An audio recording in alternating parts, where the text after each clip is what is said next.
Beautiful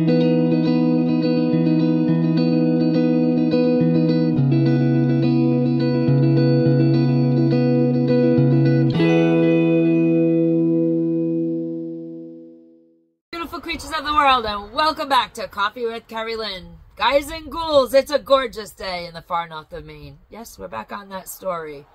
Up along the Canadian border, in the crown of Maine. I hope everyone is having a nice, warm, sunny day wherever you may be. I hope you're having a day filled with fabulosity and good coffee, because everybody deserves good coffee to get them through the day. Mine is kind of powering on the brain right now, so excuse me while I try to get a coherent thought in my head.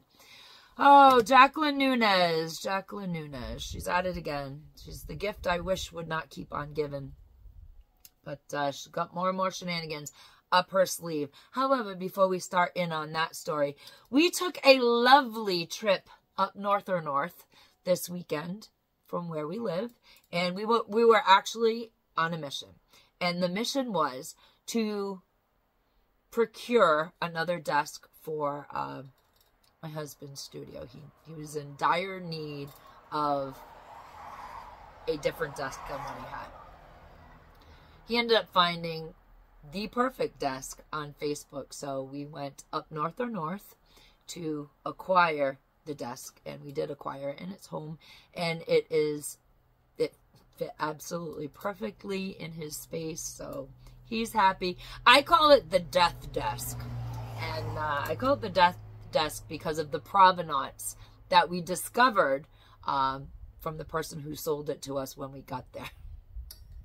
Something that he didn't really quite want to expose until he got the cash in his hands. Very, very nice gentleman, and it's fine. The desk is an antique desk from the 1800s, and it actually belonged to a relative of his. And that relative was the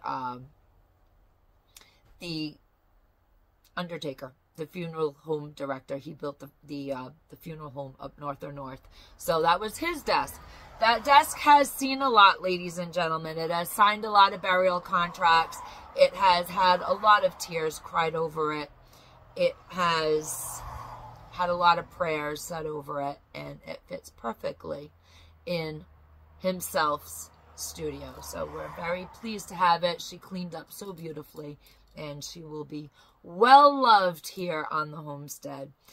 Also, during our excursion up north, we went to stroll the cemeteries. We do this quite a bit as a couple. We do couple strolls in the cemetery. It's just so nice and so peaceful.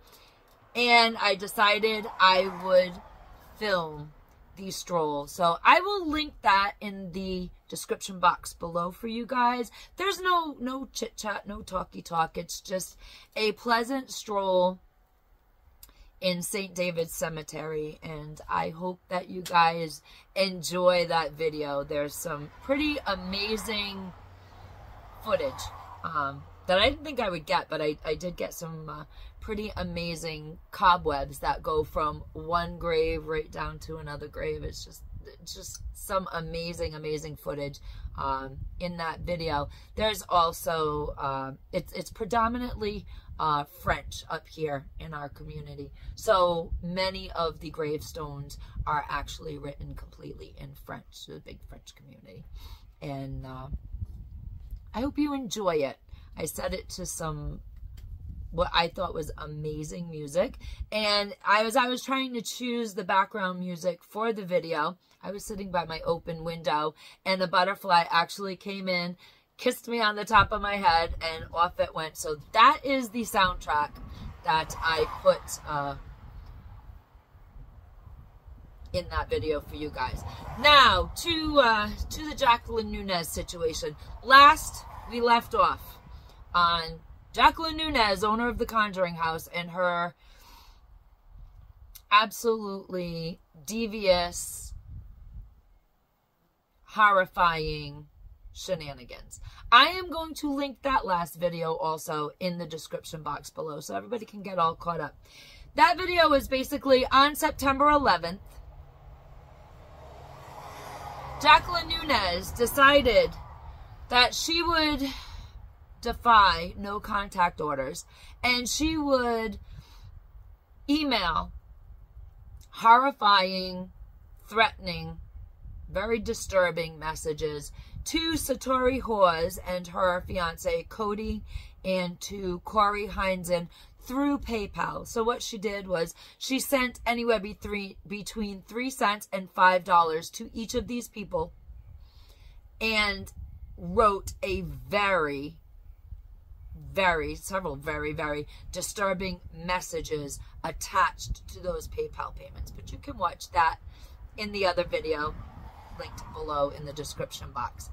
So I decided to take some time and to explore the internet and to try to learn a little bit more about Jacqueline Nunez, owner of the Conjuring House, Balefire LLC, Wonder Group LLC, and the type of business that Jacqueline does.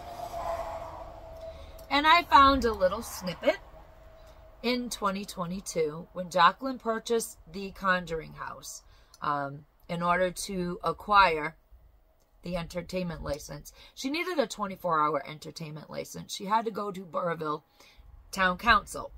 And at this meeting,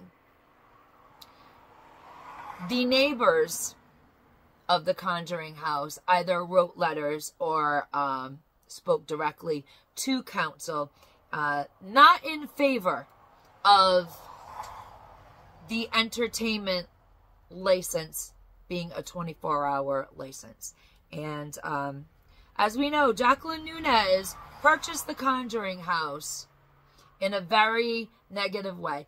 From the minute she wanted to acquire this piece of property, Jacqueline used all kinds of negative, nasty, underhanded ways to manipulate the sale so that she could buy this house.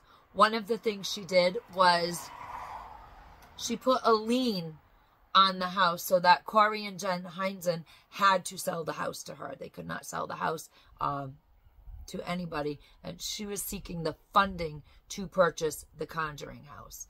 And after she purchased the Conjuring House, the next step would have been to secure a 24-hour entertainment license through Burrillville Town Council. There were town council people that were not too impressed with giving a 24-hour entertainment license to Balefire LLC, Jacqueline Nunez, because they don't even give a 24-hour operating license to their Dunkin' Donuts. So there were a lot of people, a lot of neighbors who were in opposition to the 24-hour license in 2022. One of them being Tanya Hall. This information comes from Rhode Island Now.news. So you can Google it all up. You can look at it for yourself. And I'm going to slip the receipts, as the young content creators call them. I say it's just the proof of where I've gotten the information. You can read it for yourself. You can screenshot it. You can share it with a friend. Whatever you want to do with that, I don't care. You can swipe it from my video. That's perfectly fine. So a neighbor to the Conjuring House, Tanya Hall, she wrote a letter of opposition to council. And she begins her letter, "I'm sure I'm not alone in stating that Burrillville was chosen as a place to live because of the rural atmosphere, woodlands, and the, parentheses, used to be quiet seclusion that living on the edge of town offered," wrote Hall.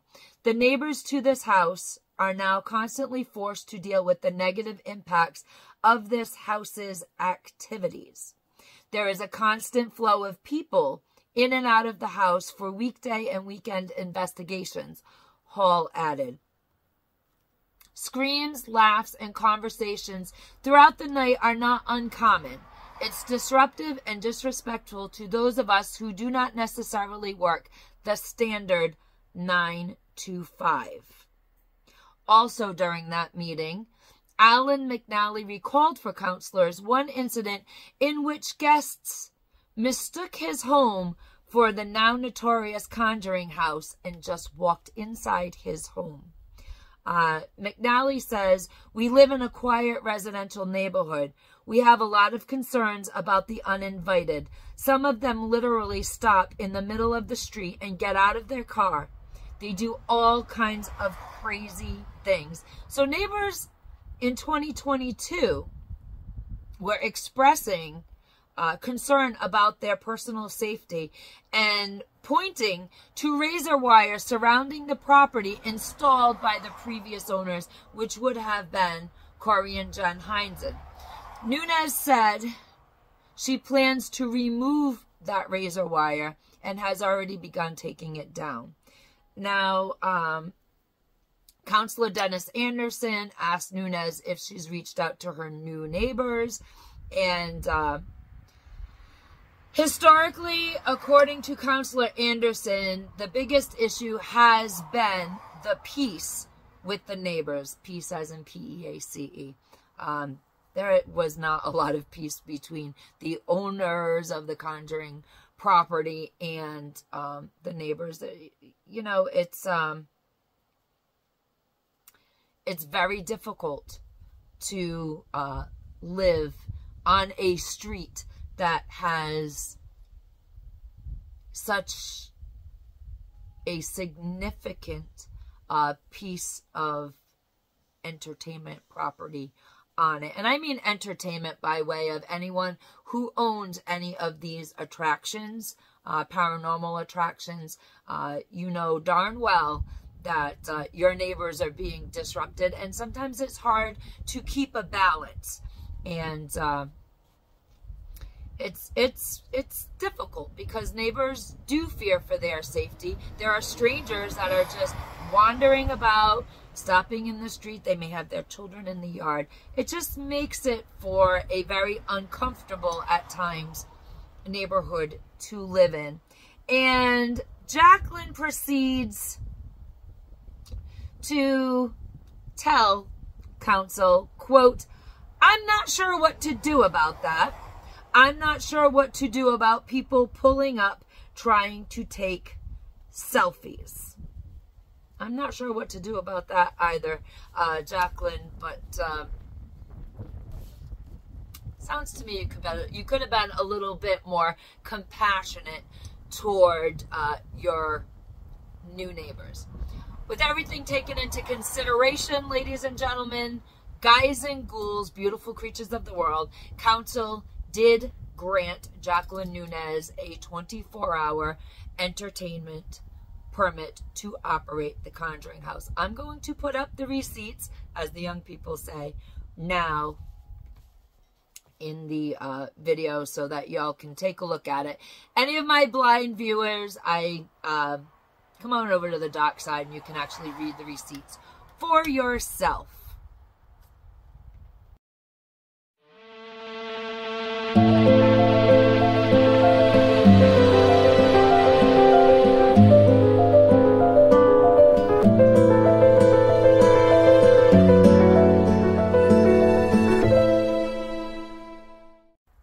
And now we're going to get into the current bit of information we have on Jacqueline Nunez, owner of the Conjuring house, and the latest that has happened.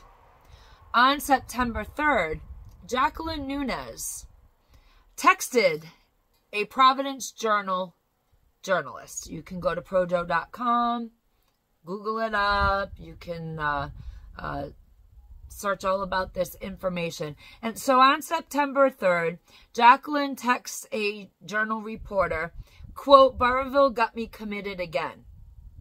She's in Fatima Hospital, Our Lady of Fatima Hospital in Providence. Back in July, on July 29th, Jacqueline Nunez told the Providence Journal that 2 Burrillville police officers, accompanied by 2 mental health workers, had forced her to go to the Landmark Medical Center, where she was kept overnight for psychological evaluation before being released. And we knew that because that was actually the incident where Brian Dansereau, Satori Hawes, and Cody were bringing to the Burrillville Police Department more proof of the latest harassment that they had experienced from Jacqueline after no contact orders had been put in place. And Brian was actually asked by the Burrillville Police Department, because Jacqueline wouldn't open the door for the police officers and the mental health workers to please go over and try to get Jacqueline to answer the door. Subsequently, it happened, and they did take her to Landmark Medical Center, where she was kept overnight and then released.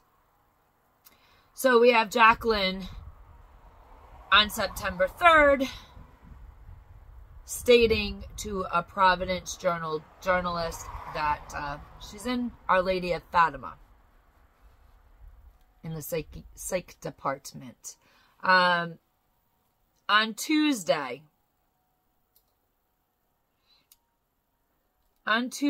which would be September 10th, Nunez left a voicemail with the Journal reporter saying she didn't expect to be released until Thursday at the earliest, if ever.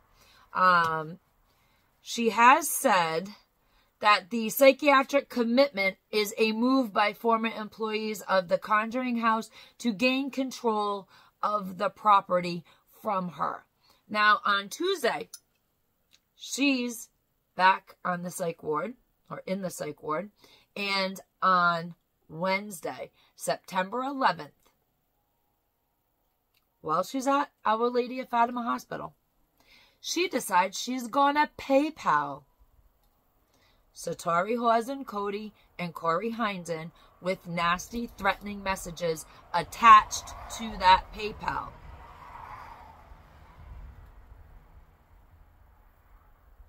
As of Friday the 13th, I don't know where Jacqueline is. I don't know if she's still at Our Lady of Fatima. Because when you investigate that, nobody's talking. And I don't know if she's been released. I have no idea. But at the time when the Providence Journal journalist, Paul Edward Parker, wrote this piece, it was September 13th, Friday the 13th. The article goes on to explain that when Nunez bought the house from Corey and Jen Heinzen, there was an agreement that she would only stay in the house 1 week a month. After the Heinzens said the stress of living at the house full time in what many regarded as the most haunted house in America could be unhealthy. This was a condition of the sale, Nunez told the Journal shortly after closing the deal in May 22. Whoever bought this house could not live here year-round. Okay, and the article just goes on to reiterate that the ghost of John Arnold told her to fire Brian, and, Jason Hawes, Jacqueline attacking Jason Hawes and his family, and the West Greenwich Police Department getting involved, and no contact orders going on. And we get to, finally, September 1st, where Matt Rife offers to buy the Conjuring house. And he's a comedian. He has purchased property in Rhode Island. And he offered to buy the Conjuring house, and he offered to pay the debt to the former employees, which would include all the money owed to Brian Dansereau, the $9,000.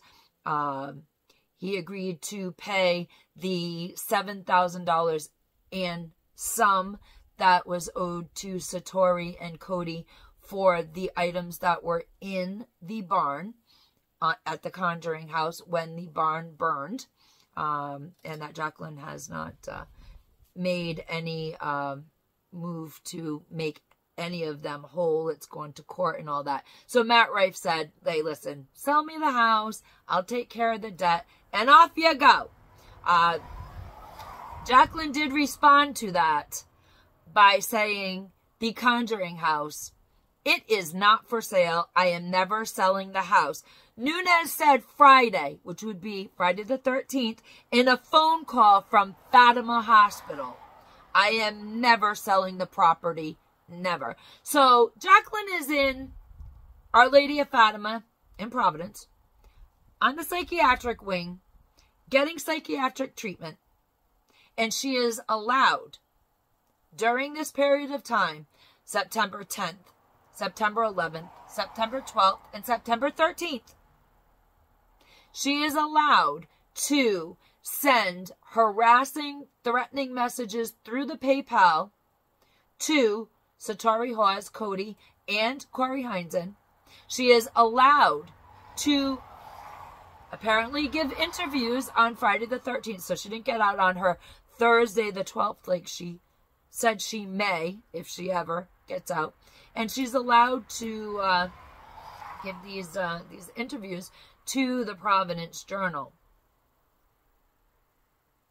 Maybe what Jacqueline needs is a respite from all this nonsense. Maybe what Jacqueline needs is to not be able to perpetuate these antics. Maybe what Jacqueline needs is to have her phone, her computer, and things kind of removed from her for a little while they try to get her treatment. Because clearly, Jacqueline has illness going on.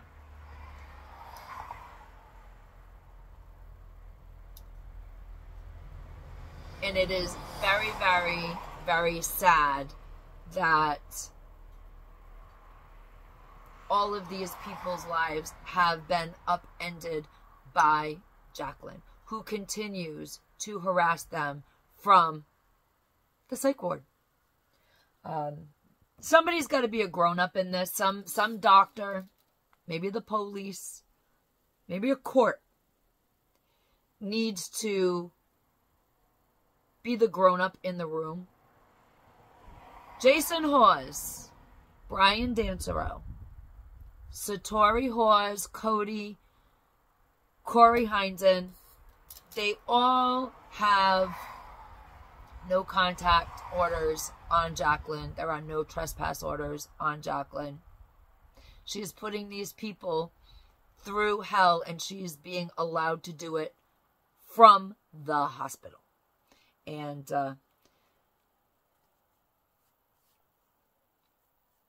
I think these protective orders need to be enforced. And I think that perhaps a good start with that enforcement would be for Jacqueline's doctors to understand that she's at Fatima, she's under your care, and she is still harassing and stalking people. And her victims really need to catch a break. Jacqueline Nunes, owner of the Conjuring house, is a very ill woman. She's not possessed by the house. I know there's a lot of people still on that rant and rave. She's not possessed by the house. The pressure and the stress of the business, of all her businesses, has gotten to her. When you own a business, you have immense amount of pressure on you for everything. Everything from insurances to licensing to being responsible for taking care of your employees, for paying them, for supplying them with health care if that is part of their contract.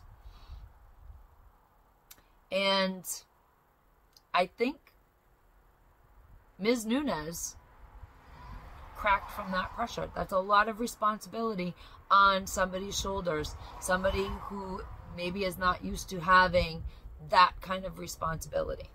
And it's hard enough to have mental illness, but I can imagine it's even more difficult to have a mental situation when you are a master manipulator, when you have a master's degree in psychology and counseling, and you can very easily ramp and amp any kind of harassment. You can ramp it and amp it right up because you know the inner workings of an unwell mind. Things have been alluded to: substance abuse, alcohol, coupled with the stress, coupled with her education. I don't know what Jacqueline Nunez thought she was going to accomplish. I don't know why she started this. And as the story continues and progresses, it becomes more of a mystery as to why Jacqueline Nunez did what she did to her employees. She abused them. She used them. She kept their paychecks from them. She blamed them. She tried to manipulate the media.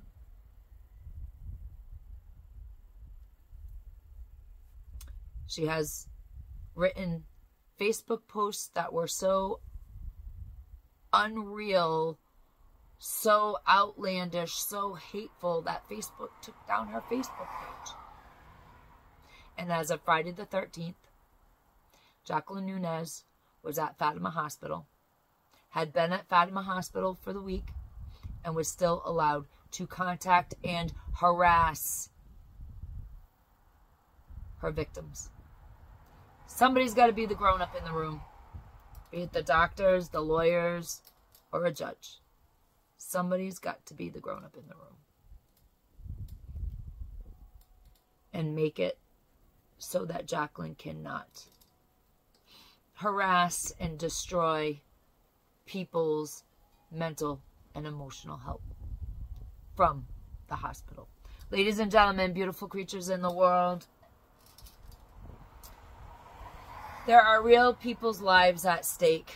I started from the very beginning on the Conjuring House drama, and I will continue when it's drama, when it's important, not when it's sub-dramas going on with other content creators and small things that aren't worth talking about. What is worth talking about is the fact that Jacqueline Nunez harassed these innocent victims of hers after trying to destroy their lives, after financially